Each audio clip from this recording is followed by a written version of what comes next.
അതായത് മുഖ്യമന്ത്രിക്ക് സജീവമായ താല്പര്യമുള്ള വിഷയമാണ്. മുഖ്യമന്ത്രിയുടെ പത്രസമ്മേളനത്തിന് ശേഷമാണ് തൊട്ടു പിന്നാലെ ക്രൈംബ്രാഞ്ച് കേസെടുത്തതും പ്രത്യേക അന്വേഷണ സംഘത്തെ രൂപീകരിച്ചതും. അതിന്റെ ഭാഗമായിട്ട് രണ്ടന്വേഷണം സൈമൾട്ടേനിയസ് സമാന്തരമായിട്ട് നടത്തുന്നു. ഒന്ന് ഈ പറഞ്ഞ ലൈംഗികാരോപണം, മറ്റൊന്ന് നേരത്തെ സംസ്ഥാന അധ്യക്ഷ പദവിയിലേക്ക് എത്താൻ വ്യാജ ഐഡന്റിറ്റി കാർഡുകൾ ഉണ്ടാക്കി എന്നുള്ള ആരോപണം. ഈ രണ്ട് ക്രൈംബ്രാഞ്ച് അന്വേഷിക്കാൻ. ഇപ്പൊ ഏറ്റവും ഒടുവിൽ താങ്കൾ പറഞ്ഞതനുസരിച്ച് ബാംഗ്ലൂരിലെ ആശുപത്രിയിലേക്ക് ക്രൈംബ്രാഞ്ച് സംഘം പോകുന്നു. ഗർഭഛിദ്രം നടന്നു എന്ന് കരുതുന്ന ആശുപത്രിയാണ്. അവിടെ വിശദാംശങ്ങൾ തേടും, ആശുപത്രി അധികൃതരെ കാണും, അതുപോലെ തന്നെ രേഖകൾ പരിശോധിക്കുമെന്നൊക്കെയാണ് പറയുന്നത്. പക്ഷെ ഇതിനൊക്കെ കുറച്ച് സാങ്കേതിക തടസ്സമുണ്ട്. നിയമപരമായിട്ട് ഞാൻ വിചാരിക്കുന്നത് ഏതെങ്കിലും രീതിയിലുള്ള ചികിത്സാ രേഖകൾ കിട്ടണമെന്നുണ്ടെങ്കിൽ ഈ ചികിത്സയ്ക്ക് ആയ ആളുടെ കൺസെന്റ് ഇല്ലാതെ അത്തരം രേഖകൾ മറ്റൊരാൾക്ക് കൊടുക്കാൻ കഴിയുമോ എന്ന് എനിക്ക് സംശയമാണ്. സാധാരണ നിയമം അനുസരിച്ച് അവരുടെ കൺസെന്റ് ഇല്ലാതെ ഇത്തരം രേഖകൾ ആശുപത്രികളിൽ നിന്ന് ആർക്കായാലും കൊടുക്കാൻ സാധ്യതയില്ല. അത് സ്വകാര്യത സംബന്ധിച്ച നിയമത്തിൽ ഉള്ളൊരു വ്യവസ്ഥയാണെന്നാണ് ഞാൻ മനസ്സിലാക്കുന്നത്. അത് ലംഘിച്ച് ഇങ്ങനെ പോലീസിന് അത്തരം ചികിത്സാ രേഖകൾ ആവശ്യപ്പെട്ടാൽ തന്നെ അത് നൽകാൻ ആശുപത്രിക്കോ ബാധ്യതയില്ല എന്നുള്ളതാണ് നിയമപരമായൊരു വശം. അപ്പൊ അതുകൊണ്ട് തന്നെ ഇവിടെ കൃത്യമായ പരാതി ഇല്ലാത്തത് കൊണ്ടും ആരാണ് ഗർഭഛിദ്രം നടത്തിയത് എന്ന് പോലും അറിയില്ലാത്ത, അല്ലെങ്കിൽ ഊഹങ്ങൾ മാത്രമേ ഉള്ളൂ. അവരൊരിക്കലും അത് സംബന്ധിച്ചൊരു പരാതി പോലീസിന് കൊടുത്തിട്ടില്ല, അധികൃതർ കോടതിയെ സമീപിച്ചിട്ടില്ല. അവർ ഇതുവരെ ആ ശബ്ദരേഖ വന്നതല്ലാതെ നമുക്ക് ഈ വ്യക്തിയെ കുറിച്ച് ചില ഊഹങ്ങൾ, അവരെ കണ്ടുവന്ന് ചിലർ പിന്നീട് പോസ്റ്റുകളിൽ അവകാശപ്പെടുന്നു. ഇതൊക്കെ അല്ലാതെ അവർ ട്രോമ സ്റ്റേജിലാണെന്ന് പറയുന്നത്. ഇതെല്ലാം ഇങ്ങനെയുള്ള ചില കാര്യങ്ങളല്ലാതെ, തേർഡ് പാർട്ടികളല്ലാതെ ഫസ്റ്റ് പേഴ്സൺ ഇതുവരെ രംഗത്ത് വന്നിട്ടില്ല. ആരാണെന്ന് പൊതുസമൂഹത്തിന് അറിയില്ല, പോലീസിനും പരാതിപ്പെട്ടിട്ടില്ല. അപ്പൊ ഈ ഒരു സാഹചര്യത്തിൽ ഈ അന്വേഷണം എങ്ങനെ എത്രത്തോളം മുന്നോട്ട് പോകും എന്ന് നമുക്ക് കൃത്യമായിട്ട് പറയാൻ പറ്റില്ല. ഏതായാലും രണ്ടിലൊന്ന് അറിഞ്ഞ് മടങ്ങും എന്നുള്ള മട്ടിലാണ് ക്രൈംബ്രാഞ്ച്. അത് സ്വാഭാവികമായിട്ടും രാഹുൽ മാങ്കൂട്ടത്തിനെതിരെയുള്ള കേസ് ഏതെങ്കിലും രീതിയിൽ, ഒന്നിൽ ഈ കേസിൽ അല്ലെങ്കിൽ മറ്റേ കേസിൽ, വ്യാജരേഖ കേസിലെങ്കിലും കുടുക്കി അടങ്ങോ പിടിച്ചിട്ട് തീരൂ എന്നൊരു വാശി ആർക്കൊക്കെയുണ്ട്. കാരണം അത് മുഖ്യമന്ത്രി ഇൻട്രസ്റ്റ് എടുത്ത വിഷയമാണ്. മുഖ്യമന്ത്രി നേരത്തെ മുതൽ രാഹുൽ മാങ്കൂട്ടത്തിന് നിയമസഭയിലാവട്ടെ പുറത്താവട്ടെ മുഖ്യമന്ത്രിക്ക് നേരെ ഏറ്റവും കൂടുതൽ ആരോപണങ്ങൾ തുടക്കുന്ന, ഏറ്റവും ശക്തമായി ഏറ്റവും നിശ്ചിതമായി മുഖ്യമന്ത്രി വിമർശിക്കുന്ന ആളെന്നുള്ള നിലയ്ക്ക് ഒരുപക്ഷെ അദ്ദേഹത്തിന് എതിരെയുള്ള കേസുകൾ അറസ്റ്റ് ചെയ്യണമെന്നോ അല്ലെങ്കിൽ അകത്താക്കണമെന്നോ ഒക്കെയുള്ള ഒരു ആഗ്രഹം ഒരുപക്ഷെ ഭരണപക്ഷത്തിനുണ്ടായേക്കാം. ഭരണകക്ഷിക്കും മുഖ്യമന്ത്രിക്കൊക്കെ ഉണ്ടാകുന്നത് സ്വാഭാവികം മാത്രമാണ്. പക്ഷെ ഇതുവരെയുള്ള കാര്യങ്ങൾ വെച്ച് നോക്കുമ്പോൾ അത് അത്ര എളുപ്പമാണെന്ന് തോന്നുന്നില്ല. കാരണം പരാതിക്കാർ രംഗത്ത് വരാതെ കൃത്യമായി ആരാണ് എന്നുള്ളത് അറിയാതെ ക്രൈംബ്രാഞ്ചിനായാലും അധിക ദൂരം മുന്നോട്ട് പോകാൻ പറ്റുമെന്ന് തോന്നുന്നില്ല. പിന്നെ കോൺഗ്രസിനെ സംബന്ധിച്ചിടത്തോളം ഒരു വിഭാഗം ഇപ്പോഴും രാഹുലിനെ സപ്പോർട്ട് ചെയ്യുന്നുണ്ട്. അത് എ ഗ്രൂപ്പ് എന്ന് പറയുന്നത്, രാഹുൽ യൂത്ത് കോൺഗ്രസിന്റെ അധ്യക്ഷൻ, എ ഗ്രൂപ്പിന്റെ കോട്ടയിലാണ് യൂത്ത് കോൺഗ്രസ് അധ്യക്ഷനായത്. സ്വാഭാവികമായിട്ടും അദ്ദേഹത്തിന് കേരളത്തിലുടനീളം ആരാധകരുണ്ട്. അവരിലൊരു വിഭാഗം ഇപ്പോഴും രാഹുൽ തെറ്റ് ചെയ്തിട്ടില്ല എന്ന് വിശ്വസിക്കുന്നു. അഥവാ ചെയ്ത തെറ്റ് അത്ര കനമുള്ള കാര്യമൊന്നും അല്ല, അത് അത്ര ഗൗരവമുള്ള കാര്യമല്ല. കാരണം ഈ പറഞ്ഞ ആളുകളുടെ ഉഭയസമ്മതത്തോടെയുള്ള ബന്ധങ്ങളാണ്. അവരാരും പരാതിപ്പെട്ടിട്ടുമില്ല. പിന്നെ എന്തിനാണ് രാഹുലിനെ പാർട്ടി നടപടി എടുക്കുന്നത്? CPM അത്തരം കാര്യങ്ങളിൽ നടപടി എടുത്തിട്ടില്ല, പിന്നെ എന്തിനാണ് പാർട്ടിയിൽ? അപ്പൊ അതുകൊണ്ടാണ് വി ഡി സതീശൻ ഇന്നലെ പറയേണ്ടി വന്നത്, എനിക്കെതിരെ ഈ ശക്തമായ നിലപാടെടുക്കുക അവരടഞ്ഞ ക്ലോസ്ഡ് ചാപ്റ്റർ. അപ്പൊ എന്നിട്ട് അദ്ദേഹം അറ്റാച്ച് ചെയ്ത് പറയുണ്ടായി, അതായത് എനിക്കെതിരെ വലിയ ട്രോളുകൾ വരുന്നുണ്ട്, എന്നെ സോഷ്യൽ മീഡിയ വേട്ടയാടുന്നുണ്ട് എന്ന് അദ്ദേഹം പറഞ്ഞു. അതായത് കോൺഗ്രസിന്റെ പ്രതിപക്ഷ നേതാവിനെ പോലും കോൺഗ്രസിനകത്തു നിന്നാണ് ആക്രമിക്കുന്നത്, CPM-കാരല്ല.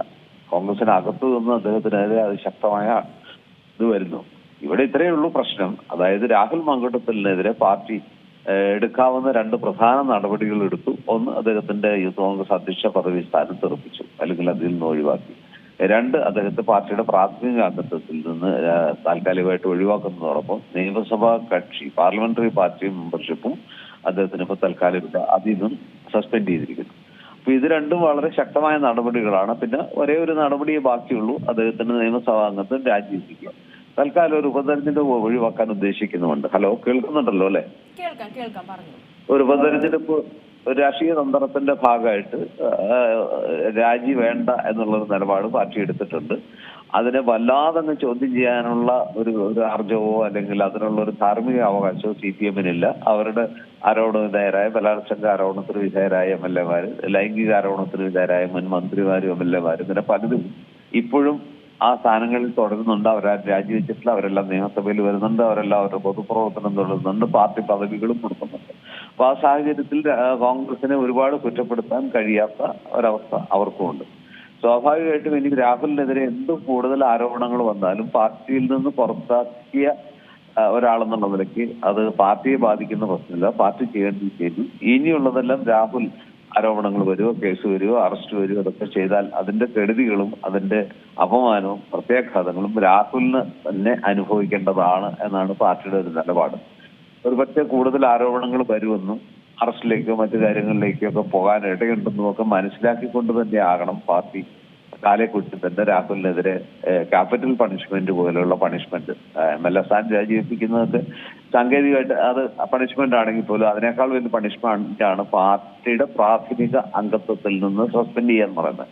അപ്പൊ ഒരു ക്യാപിറ്റൽ പണിഷ്മെന്റ് കൊടുത്തു കഴിഞ്ഞു. അപ്പൊ ഇത് ഒരുപക്ഷെ ചെറിയ കേസല്ല, അല്ലെങ്കിൽ ഒരുപാട് ആരോപണങ്ങൾ വരാനുണ്ട്, പലരും പുറത്ത് വന്നേക്കാൻ ഇടയുണ്ട് എന്നൊക്കെ മുൻകൂട്ടി കരുതിക്കൊണ്ട് തന്നെ ആകണം ഇത്രയും വലിയ ശിക്ഷ കൊടുത്തത്.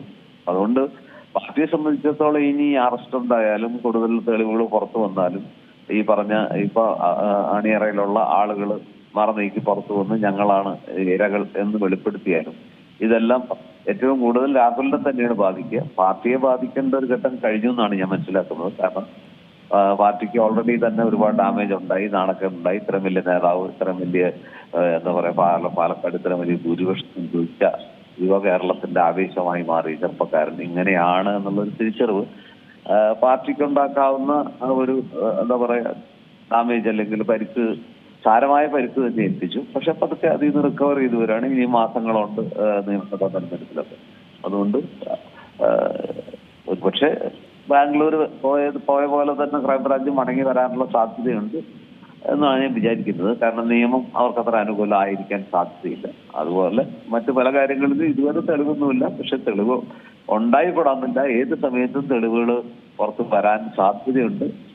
പല രീതിയിൽ പോലീസ് ശ്രമിക്കുന്നുണ്ട്, ഭരണകക്ഷി ശ്രമിക്കുന്നുണ്ട്, രാഷ്ട്രീയ എന്താ പറയാ പല തരത്തിലുള്ള പരിശ്രമങ്ങളും പല ഭാഗത്തുനിന്നും ചാനലുകളുടെ ഭാഗത്തുനിന്നും എല്ലാം ഉണ്ടാവുന്നുണ്ട്. അപ്പൊ അതുകൊണ്ട് ഇപ്പൊ ഇല്ല എന്നതുകൊണ്ട് ഉണ്ടാവില്ല എന്നൊരിക്കലും കരുതാൻ കഴിയാത്ത ഒരു അവസ്ഥയാണ് രാഹുലിന്റെ എന്നാണ് ഞാൻ വിചാരിക്കുന്നത്. ഒരു കാര്യം കൂടെ ചോദിക്കുകയാണ്. ഇനിയിപ്പോൾ നമുക്കറിയാം ഈ തദ്ദേശ തെരഞ്ഞെടുപ്പും നിയമസഭാ തെരഞ്ഞെടുപ്പും ഒക്കെ അടുത്തിരിക്കുകയാണ്. ഈ ഒരു ഘട്ടത്തിൽ രാഹുൽ മാങ്കൂട്ടത്തിൽ രാജിവെക്കുന്നില്ല എങ്കിൽ അത് കോൺഗ്രസിനെ ബാധിക്കാനുള്ള സാധ്യതയില്ല? അതും താങ്കൾ പറഞ്ഞതുപോലെ കോൺഗ്രസിനെ ബാധിക്കുന്ന ഒരു ഘട്ടം ഈ വിഷയത്തിൽ കഴിഞ്ഞുപോയി എന്നാണോ മനസ്സിലാക്കേണ്ടത്? അതായത് കോൺഗ്രസിനുണ്ടാവേണ്ട ആ ഒരു ഡാമേജ് മാക്സിമം ആയിക്കഴിഞ്ഞു. അതായത് ഇത്രയും തിളങ്ങി നിൽക്കുന്ന ഒരു സമയത്ത് ഉപതെരഞ്ഞെടുപ്പുകളിൽ മിന്നുന്ന വിജയം തുടർച്ചയായി നേടിക്കൊണ്ട് സർക്കാരിനെതിരെയുള്ള ഭരണവിരുദ്ധ വികാരം അതിശക്തമായി നിൽക്കുന്നു എന്നുള്ളതിന് പല സൂചനകളും പുറത്തു വരുമ്പോൾ വരുന്ന തെരഞ്ഞെടുപ്പുകളിൽ ഒരുപക്ഷെ ഭരണപക്ഷത്തിന് വലിയ തിരിച്ചടി ഉണ്ടാവും എന്നൊരു തോന്നലാണ് രാഷ്ട്രീയ കേരളത്തിൽ മൊത്തത്തിൽ കേരളത്തിലുണ്ടായിരുന്നത്. ആ ഒരു അവസ്ഥയിൽ ഒരു അടുത്ത 2 തെരഞ്ഞെടുപ്പിലും അതിശക്തമായ സംഘടനാ UDF കക്ഷികളും വളരെ ആവേശത്തിലാണ്. അതുപോലെ തന്നെ മൊത്തത്തിൽ അതിനനുകൂലമായ ഒരു അവസ്ഥ ഉണ്ടായി നിൽക്കുകയാണ് പെട്ടെന്ന് ഇടുത്തി പോലെ ഈ രാഹുൽ പ്രശ്നം വന്നത്. അത് മാധ്യമങ്ങൾ ഇത്രമേൽ വലിയ വിഷയമായിട്ട് അവതരിപ്പിച്ചത് കാരണം രാഹുൽ എന്ന് പറയുന്ന ആൾ കേവലം ഈ 21 MLA-മാരിൽപ്പെട്ട ഓരോ MLA എന്നുള്ള നിലയ്ക്കല്ല, യൂത്ത് കോൺഗ്രസിന്റെ ഒരേ ഒരു സംസ്ഥാന അധ്യക്ഷൻ എന്നുള്ള നിലയ്ക്കുമല്ല. ഇതിനൊക്കെ അപ്പുറത്ത് രാഹുൽ കേരളത്തിലെ CPM-ന് വേണ്ടി ചാനൽ ചർച്ചകളിലും അതുപോലെ തന്നെ പുറത്ത് പൊതുവേദികളിലും സമരവേദികളിലും ഒക്കെ മുഖ്യമന്ത്രിയെയും ഭരണപക്ഷത്തെ ഏറ്റവും കൂടുതൽ ആക്രമിച്ച് പരിക്കേൽപ്പിച്ച അവരെ പ്രതിരോധത്തിലാക്കിയ ഒരു നേതാവാണ് രാഹുൽ മാങ്കൂട്ടത്തിൽ. യുവ കേരളത്തിന്റെ ഒരു എന്താ പറയുക വൈബ്രൻസ് കൊണ്ട് ആ ഒരു വല്ലാത്തൊരു തരം ഊർജം ആ ചെറുപ്പക്കാരനുണ്ടായിരുന്നു. അത് നമ്മൾ കുറെ നാളായിട്ട് ശ്രദ്ധിക്കുന്നതാണ്. കേരളം ഏറ്റവും കൂടുതൽ ശ്രദ്ധിക്കുന്ന യുവ നേതാക്കളിൽ ഒരാൾ. ഒരു പക്ഷേ ഷാഫി പറമ്പിൽ കഴിഞ്ഞാൽ രാഹുൽ മാങ്കൂട്ടത്തിൽ എന്ന് വേണം കരുതാൻ. അപ്പുറത്ത് അതിന് തത്തുല്യമായ ഒരു വ്യക്തിപ്രാഭവമുള്ള നേതാക്കൾ ഒരു പക്ഷെ കഴിവുകൊണ്ടും കരുത്തുകൊണ്ടും ഒക്കെ ഉണ്ടാകാം, രാഷ്ട്രീയമായ അറിവുകൊണ്ടും ഇതൊക്കെ ഇല്ലെന്നല്ല ഞാൻ പറഞ്ഞത്. പക്ഷെ ഇത്രത്തോളം കേരളം ശ്രദ്ധിച്ച, കേരളത്തെ ആവാഹിച്ച, തങ്ങളിലേക്ക് ആവാഹിച്ച 2 നേതാക്കൾ കോൺഗ്രസിൽ തന്നെയാണ് അവർ രണ്ടുപേരും. ഷാഫി പറമ്പിലും രാഹുൽ മാങ്കൂട്ടത്തിലുമാണ്. മാത്രമല്ല രാഹുൽ മാങ്കൂട്ടത്തിൽ നിൽക്കുന്ന ഓരോ പരിക്കും ഷാഫിയിലും ചെറിയ ചെറിയ രീതിയിൽ ബാധിക്കും. അത് ഷാഫിയുടെ ഇമേജിനെയും ഒരു പരിധി വരെ ബാധിക്കും എന്നൊക്കെ ഭരണപക്ഷത്തിന് അറിയാം, അല്ലെങ്കിൽ ഈ പറഞ്ഞ CPM-ന് അറിയാം, കേരളത്തിന്റെ സർക്കാരിനും അറിയാം. അപ്പൊ ഇതുകൊണ്ടൊക്കെയാണ് ഈ പറഞ്ഞ പോലെ ബാധിക്കാം. പക്ഷെ ഇപ്പോ പാർട്ടി എടുത്ത വളരെ ശക്തമായ നടപടിയുണ്ട്. അദ്ദേഹത്തെ പ്രാഥമിക അംഗത്വത്തിൽ നിന്ന് സസ്പെൻഡ് ചെയ്യുമ്പോൾ അദ്ദേഹത്തിന് ഇനി എന്ത് നടപടി വന്നാലും ഒരു പാർട്ടി അംഗം അല്ല അദ്ദേഹത്തെ പുറത്താക്കി കഴിഞ്ഞു. ഇനിയുള്ളത് സ്വയം അനുഭവിക്കുക, ശിക്ഷയുണ്ടെങ്കിൽ. തീർച്ചയായിട്ടും പാർട്ടിക്ക് അതിന്റെ ദോഷമുണ്ട്. ഇതുവരെയുള്ള ഒരു ആവേശം പെട്ടെന്ന് ചെറുപ്പക്കാരിൽ നിന്ന് ചോർന്നു പോയി. എവിടെ നോക്കിയാലും ഏത് നാട്ടിൻപുറത്തായാലും എന്നാലും എന്നുള്ളൊരു ചോദ്യം പാർട്ടി പ്രവർത്തകരുടെ ഉള്ളിലുണ്ട്. പക്ഷെ അവർക്കുള്ളൊരു ആശ്വാസം എന്ന് വെച്ചാൽ ഇനി 3-4 മാസം കൂടിയൊക്കെ ഉണ്ട് നിയമസഭാ തെരഞ്ഞെടുപ്പിലേക്ക്. പ്രത്യേകിച്ചും തദ്ദേശ തെരഞ്ഞെടുപ്പിൽ രാഹുൽ മാങ്കൂട്ടത്തിൽ വിഷയം ചെറുതായിട്ട് ബാധിക്കുമെങ്കിലും തദ്ദേശ തെരഞ്ഞെടുപ്പിൽ പലപ്പോഴും പ്രാദേശിക വിഷയങ്ങളാണ് പ്രധാനമായിട്ട് ഉയർന്നു വരിക. അവിടെ നിൽക്കുന്ന സ്ഥാനാർത്ഥികളുടെ പ്രാദേശികമായിട്ടുള്ള ഒരു സ്വീകാര്യത, ആ പ്രദേശത്ത് പാർട്ടിയുടെ ഒരു സ്വാധീനം. അപ്പൊ അത് സ്വാഭാവികമായിട്ട് അത് അപ്പുറത്തോളം ഒന്നും ഈ രാഹുൽ മാങ്കൂട്ടത്തിൽ വിഷയത്തിന്റെ പേരിൽ തെരഞ്ഞെടുപ്പിലെ സാധ്യതകൾ ഒരുപാട് മറിയും എന്ന് നമുക്ക് വരുത്താൻ പറ്റില്ല. പക്ഷെ നിയമസഭാ തെരഞ്ഞെടുപ്പ് രാഷ്ട്രീയ പോരാട്ടമാണ്, പ്യുവർലി പൊളിറ്റിക്കൽ ഫൈറ്റ് ആണ്. അപ്പൊ സ്വാഭാവികമായിട്ടും അവിടെ രണ്ട് രാഷ്ട്രീയ പാർട്ടികളും മുന്നോട്ട് വെക്കുന്ന രാഷ്ട്രീയ നേതാക്കളെ സംബന്ധിച്ചിടത്തോളം ഉയരുന്ന ഗുരുതരമായ ആരോപണങ്ങൾ, വിശ്വാസ തകർച്ച, ഇതെല്ലാം അവിടെ വലിയ രീതിയിൽ പ്രതിഫലിക്കും. പക്ഷെ തദ്ദേശഭരണ തെരഞ്ഞെടുപ്പിൽ അത് അത്രത്തോളം വിസിബിൾ ആയിരിക്കില്ല. അത് അത്രത്തോളം അതിൽ വേറെ പല ഘടകങ്ങളുണ്ട്. സ്ഥാനാർത്ഥിയുടെ വ്യക്തിത്വം, സ്വീകാര്യത, അദ്ദേഹത്തിന് ആ പ്രദേശത്തുള്ള ഒരു സ്വാധീനം, അതൊക്കെ ആണ് പ്രധാന ഘടകമായി വരിക എന്നുള്ളത് കൊണ്ട് രാഷ്ട്രീയത്തോടൊപ്പം വ്യക്തിത്വവും പ്രാദേശിക പ്രശ്നങ്ങളും വലിയ ഘടകങ്ങളാവുമ്പോൾ ഈ രാഹുൽ ഇഷ്യൂ അത്രത്തോളം ഗൗരവത്തിൽ ബാധിക്കില്ല എന്നാണ് ഞാൻ കരുതുന്നത്. ഏറ്റവും പുതിയ വാർത്തകളും വിശേഷങ്ങളും വിരൽത്തുമ്പിലറിയാൻ സീ മലയാളം ന്യൂസ് എല്ലാ ഡിജിറ്റൽ പ്ലാറ്റ്ഫോമുകളിലും ലഭ്യം.